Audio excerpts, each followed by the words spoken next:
जो भारत देश को करता हो प्यार, वो न्यूज़ जय भारत पुणे को कैसे करे इनकार। न्यूज़ जय भारत पुणेमध्ये आपलं सहर्ष स्वागत। कृपया ही माहिती आणि सूचना काळजीपूर्वक वाचावी ही नम्र विनंती। धन्यवाद। जय भारत।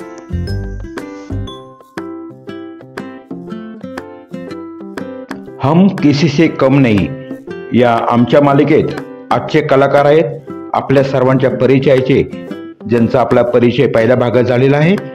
अनुराधा काडगावकर या कलाकाराच्या विषयी आज आपण अधिक माहिती दुसऱ्या भागात घेतोय। हम किसी से कम नहीं आजचे कलाकार आहेत अनुराधा। धन्यवाद।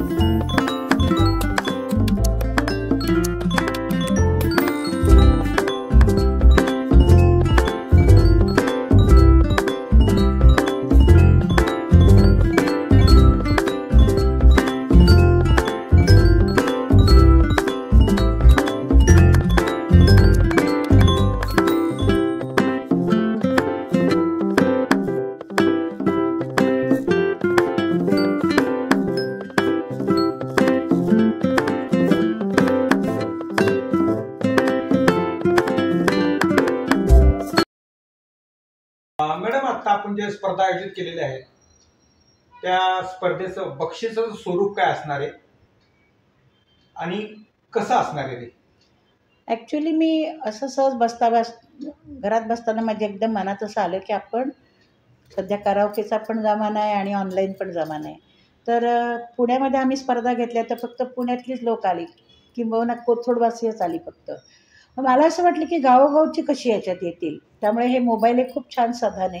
मी ऑनलाईन स्पर्धा घ्यायचं ठरवलं आणि एकदम 24 जुलैला माझ्या डोक्यात आलं स्पर्धा घ्यायच्या, आणि मी लगेच मेसेज पाठवायला सुरुवात केली। आणि मी जिथे जाईन तिथे गाण्यामुळे फेमसच असायची मी। मग तिथल्या प्रत्येक एकेकाला मी फोन केले की तुम्हाला माहिती आहे माझं गाणं काय वगैरे असं, तर तुम्ही तुमच्या तिकडे ग्रुपला ही जाहिरात पाठवा। आणि असं करत करत मला असं वाटलं होतं 40-50 वगैरे स्पर्धक येतील असा अंदाज होता। पण आज 14 ऑगस्ट आहे, आज रात्री 12पर्यंत व्हिडिओ पाठवा म्हटले मी, तर आजचा आकडा 140 आहे स्पर्धेचा। आणि हे स्पर्धक सगळे कणकवली, कुडाळ, सिंधुदुर्ग, पुणे, रत्नागिरी, देवरूख सगळे, आणि माझ्या लंडनच्या 2 शिष्य आहेत ऑनलाईन शिकतात। सगळ्या स्तरातून आत्ता मला हे स्पर्धक मिळाले, त्यामुळे मला खूप रिस्पॉन्स मोठा मिळाला आहे। आणि पहिलीच स्पर्धा असल्यामुळे आणि हा सगळा खर्च मी स्वतःच करते, त्यामुळे आत्ता बक्षिसं मी थोडी रक्कम कमी ठेवली आहे। पण मी काय केलं, 3च काढतात बक्षिसं, मग चौथ्यावर अन्याय होतो असं मला वाटतं, म्हणून मी 3 गट केले, 15 ते 40 वयोगट, 40 ते 60 आणि 60 ते 80। आणि मी तिन्ही गटात 7-7 बक्षिसं ठेवली आहेत, पण ती अशी ठेवली आहेत की 500, 400, 300, 200, 100 आणि 2 उत्तेजनार्थ, कारण खूप स्पर्धक आलेत त्यामुळे। आणि आता ह्या स्पर्धकातून मी प्रत्येक गावाचे स्पर्धक वेगवेगळे काढणार आहे, आणि तर पुण्यातले जे विनर आहेत त्यांना मी माझ्या गाण्याच्या कार्यक्रमात मी त्यांना चान्स देणार गाणं म्हणायचा, आणि सांगणार की हे विनर आहेत म्हणून। आणि गावोगावचे आहेत ते कुठेतरी सुराला कमी आहेत, कुठे लईला कमी आहेत, कुठे काहीतरी थोडंसं चुकतं, मग त्यांचे पण मला फोन येतात की मॅडम गाणं शिकवाल का? म्हटलं हो, मी ऑनलाईन गाण्याचे आणि पेटीचे क्लास घेते। तर मग या लोकांचं मला थोडा ग्रुप करून मला त्यांना गाण्याचं शिकवायचं आहे। आणि मला मुख्य म्हणजे तालाचं ज्ञान आहे, लईचं ज्ञान आहे, मला सगळे ठेके येतात तबल्याचे, कुठल्या गाण्याला कुठला ठेका वाजतो हे मी सगळ्या हातावर किंवा त्यांना प्रत्यक्ष असं याच्यावरती लावून दाखवते तबला बॉक्सवर, त्यामुळे ते गाण्यामध्ये ट्रेंड होतात, सूर कळतो, लय कळते, ताल कळतो। हा उपक्रम चालवताना तुम्हाला अडचणी नक्कीच आल्या असतील, त्या अडचणीवर तुम्ही मात कशी केली आणि कोणकोणत्या अडचणी आल्या? अडचणी भरपूरच आल्या, पण एक थोडं ठरवलं होतं मी, किंवा माझं वाचन खूप आहे, साधू संतांचं जास्त आहे, म्हणजे तुकाराम महाराज, ज्ञानेश्वर माऊली वगैरे आहेत, पण मी काव्य पण खूप वाचायची, सुरेश भटांच्या कविता किंवा भारतांबे वगैरे, विशेषतः रामदास स्वामींच्या दासबोधाचा माझ्यावर खूप परिणाम झाला। आणि मग मला थोडंसं जीवन कळलं, माणसाची मनं कळली, आणि मग माझ्या असं लक्षात आलं की नाही, आपल्याला जर पुढे जायचं असेल तर आपल्याबद्दल कोण काय बोलतोय, हा काय म्हणेल, ही काय म्हणेल, ही जी आधीची माझी भीती होती ती पूर्ण गेली, कारण मी मनाने ठरवलं की आपल्याला पुढे जायचं आहे आणि पुढेच जायचं आहे, पाण्यासारखं व्हायचं आहे, वाहत राहायचं। वाहत राहणं हा माझ्या स्वभावाचा एक गुणधर्म झाला। प्रत्येक कलाकाराला सपोर्ट करण्यासाठी एखादा गुरु असतो किंवा त्याला कोणतरी ब्रेक देतो, तर त्याबद्दल तुम्ही काय सांगाल? हां, ब्रेक म्हणजे असा की 1994ला माझ्या मिस्टरांचं जेव्हा निधन झालं त्यावेळी मी 2 मुलं लहान पाळणाघरात ठेवून जायची, हे मी आधी थोडं सांगितलंच होतं. मी हिंदी गाणं म्हटलं नव्हतं. खेडेगावात असल्यामुळे आमच्याकडे रेडिओ लागायचा, तो मराठी गाणी लावायचे वडील आणि हिंदी नव्हते, आमच्या घरी नव्हते लावत कोणी. पण मी पहिल्यांदा रस्म उल्फत हे गाणं हिंदी एका स्पर्धेत म्हटलं आणि त्या स्पर्धेला परीक्षक कोण होते तर अनिल गोडे अकॉर्डिनिस्ट होते, नंतर वंदना खांडेकर म्हणजे ज्योत्स्ना भोळेंची मुलगी आणि गजाननराव वाटवे होते. तर मी जेव्हा स्पर्धेत भाग घेतला तेव्हा हिंदी बिंदी गाणं म्हणायचं मला काही सवय नव्हती. पण जेव्हा निकाल दिला त्यांनी, दुसरं बक्षीस मिळालं, तेव्हा मला अनिल गोडे अकॉर्डिनिस्ट म्हणाले, तुम्ही थांबा जरा, माझं तुमच्याकडे काम आहे. आणि त्यांनी मला बाजूला सांगितलं, तुमचा आवाज खूप छान आहे, अमुक तमुक, मी तुमच्याकडे उद्या येतो आणि आपल्याला जरा एके ठिकाणी जायचं आहे. असं करून त्यांनी मला श्रुती ग्रुप होता नंदकुमार बेलवलकर त्यांच्याकडे नेलं आणि ते स्वतः अकॉर्डिनिस्ट असल्यामुळे शंकर जयकिशन शोमध्ये मी सलग 5 वर्ष गायले. अनिल गोडे सरांनी मला हिंदी गाण्याचं स्टेज दिलं आणि मगाशी मी जो एक उल्लेख केला उल्हास कुलकर्णी, तर श्रीकांत मोघे जे अभिनेते होते त्यांना एक मराठी गायिका हवी होती.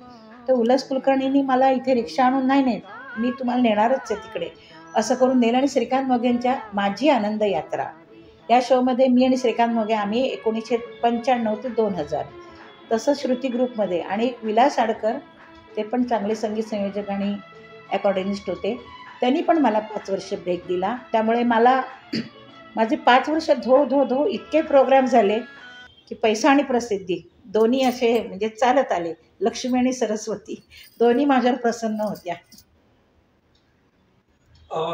मी स्वतः नाट्य चित्रपट समीक्षण जवळजवळ 20-25 वर्ष झालं करतोय. त्याच्या माहितीनुसार कोणतेही कलाकार तयार होण्यासाठी आवड, निवड आणि सवड असावं लागते. तर त्याबद्दल तुमचं काय मत आहे? अगदी बरोबर आहे. आवड तर असावीच लागते आणि आवड असली की सवड आपोआप माणूस काढतो. आणि निवड म्हटलं तर आता तुमच्या नाट्यक्षेत्रातलं मला इतकं डीप कळत नाही, पण मी गाण्याच्या बाबतीत सांगते. मला म्हणजे भान राहत नाही, म्हणजे मला नाश्ता माझा चुकतो, माझ्या सकाळच्या गोळ्या म्हणजे बीपीच्या वगैरे चुकतात, मला जेवण खाण्याचं भान राहत नाही. मी रात्री घड्याळाकडे बघून सुद्धा काम करत नाही. मी सगळं काम झालं की घड्याळाकडे बघते, अरे बापरे रात्रीचे 2:30 वाजलेत का, मला काही फरक पडत नाही. म्हणजे मी गाण्याच्या याच्यात पडले की मी घड्याळ आणि कॅलेंडर म्हणा जवळजवळ बंदच करून ठेवते. मला लिमिट्स नाहीत गाण्याच्या बाबतीत. उत्तम गृहिणी आणि उत्तम कलाकार हे दोन्ही तसे तारेवरची कसरत आहे, तुम्ही कशी सांभाळता? मी उत्तम गृहिणी अजिबातच नाही आहे, कारण एकतर STमध्ये नोकरी होती मला सकाळी 7ला घर सोडायला लागायचं. मी संध्याकाळी 5:30-6ला मुलांना पाळणाघरातनं घेऊन यायची. त्यावेळे रात्रीचं जेवण, सकाळचं जेवण याच्या व्यतिरिक्त मी काही फारसं केलं नाही. वाटायचं खूप काहीतरी रेसिपी शिकाव्यात, पण नाही जमलं ते. आणि गाण्याचा छंद मात्र खूप होता, खूप म्हणजे खूप होता. त्याच्यासाठी काही सांगावंच लागलं नाही. म्हणजे उठसूट गाणं ध्यानी मनी स्वप्नी चालताना सुद्धा. आणि मी चालताना असं एखादा म्हणजे ताल डोक्यात असायचं, त्रिताल एकताल. मग मी चालताना सुद्धा असं म्हणजे त्रिताल असेल तर दा दिन दिन दा दा दिन दिन दा असे म्हणजे आपोआप पावलं पडायची. आणि मी थोडा तबला पण शिकलेली आहे, मला पेटी वाजवता येते, मी प्रत्येक गाण्याचं नोटेशन काढते आणि मला रागदारीची प्रचंड माहिती आहे. मी 250 रागदारींवर सध्या माझं लिखाण चालू आहे आणि खूप डीप अभ्यास करते. म्हणजे एक राग घ्यायचा, त्याच्या जवळचे कुठले राग, साम्य काय, फरक काय, आणि हे सगळं योगदान मला हे आत्ता मी स्पर्धा घेते त्याचा उद्देश तोच आहे, मला हे सर्वांपर्यंत पोचवायचं आहे. तुमचं कला क्षेत्र आणि तुमची नोकरी ह्या दोन्ही क्षेत्रामध्ये तुम्हाला कोणी मदत केली? मित्र परिवारापैकी कोणी नावं सांगा?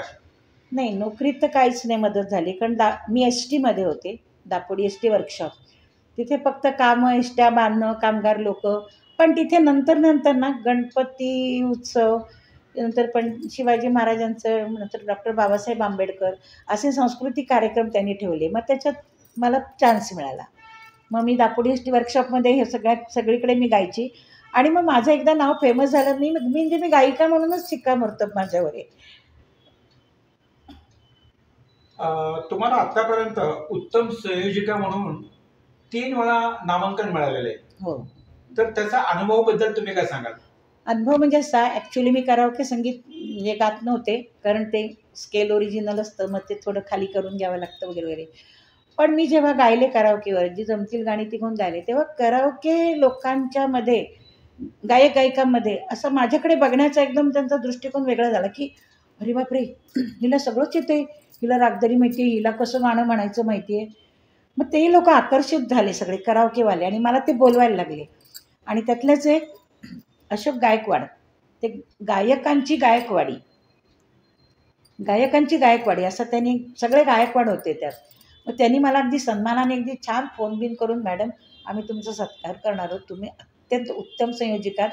कारण आम्ही लाईव्ह शो जे आत्ता पुण्यामध्ये जे करतायत त्याच्यात आत्ता तरी म्हणजे मला अभिमान वाटतो सांगायला, आत्ता आमचा लाईव्ह शोचा जो हा कार्यक्रम असतो तो जवळजवळ नंबर 1ला म्हणजे जवळजवळ बोलला जातो. कारण असं की माझ्याकडे लोक सगळे येतात, गर्दी खेचून घेतो आमचा कार्यक्रम. त्याच्यामुळे लोक म्हणतात तुमचं संयोजन उत्तम असतं, कलाकारांची तुमची बॉन्डिंग छान आहे, असं एक फॅमिली लाईफ आमचं झालेलं आहे. त्यामुळे 3 जणांनी माझा सत्कार केला. बालगंधर्वाला पण झाला आणि काजोळकर साहेब, पोलीस निरीक्षक आनंद काजोळकर, तर त्या लोकांनी पण मला, एक नितीन रणदिवे म्हणून आहेत, त्यांनी पण माझा सत्कार केला की उत्तम आयोजिका म्हणून. एक माझा एकटीचा नाही, 5-6 जणी होत्या, पण त्यांनी माझं खूपच कौतुक केलं की ह्या दी बेस्ट आहेत आणि ह्या परफेक्ट आहेत, एकदम सर्व बाजूनी गाण्याचं ज्ञान असणाऱ्या परफेक्ट. माझं बाहेर असंच नाव आहे. हे ताल, सूर, लय सगळं, भावना, उच्चार, गाणं बॅलन्सिंग कसं असावं, ते सादर कसं करावं, हे सगळं टेक्निक माझ्याकडे आहे आणि हे ओरिजिनल आहे. मला ह्याच्यात कोणी गुरु नाही. कला क्षेत्र उपक्रमानंतर तुम्ही अन्य कोणत्या उपक्रमात सहभागी झालेला आहात का? नाही, कोणत्याच नाही. कारण तसं सामाजिक कार्य नाही, कारण नोकरीमुळे आणि मुलं पाळणा, घर, नोकरी नाही, त्याच्यामुळे जमलंच नाही. म्हणजे तुमच्या ग्रुपमध्ये सहभागी होण्यासाठी एखादा नंबर सांगा, मोबाईल नंबर, जेणेकरून इतर कलाकार तुम्हाला जॉईन होतील. हां, तर माझाच नंबर आहे 928 44 53 307. हा माझा मोबाईल नंबर आहे आणि तोच म्हणजे फोन नंबर पण तोच आहे, मोबाईल नंबरही तोच आहे, गुगल पे नंबरही तोच आहे. परत एकदा तुमचं आम्ही आभार मानतो आणि धन्यवाद व्यक्त करतो. आणि परत एकदा भविष्यात कधीतरी तुम्ही आमच्या ह्या मालिकेत, ज्याचं नाव आहे हम किसी से कम नहीं, यात सहभागी व्हाल अशी अपेक्षा ठेवतो. धन्यवाद. धन्यवाद.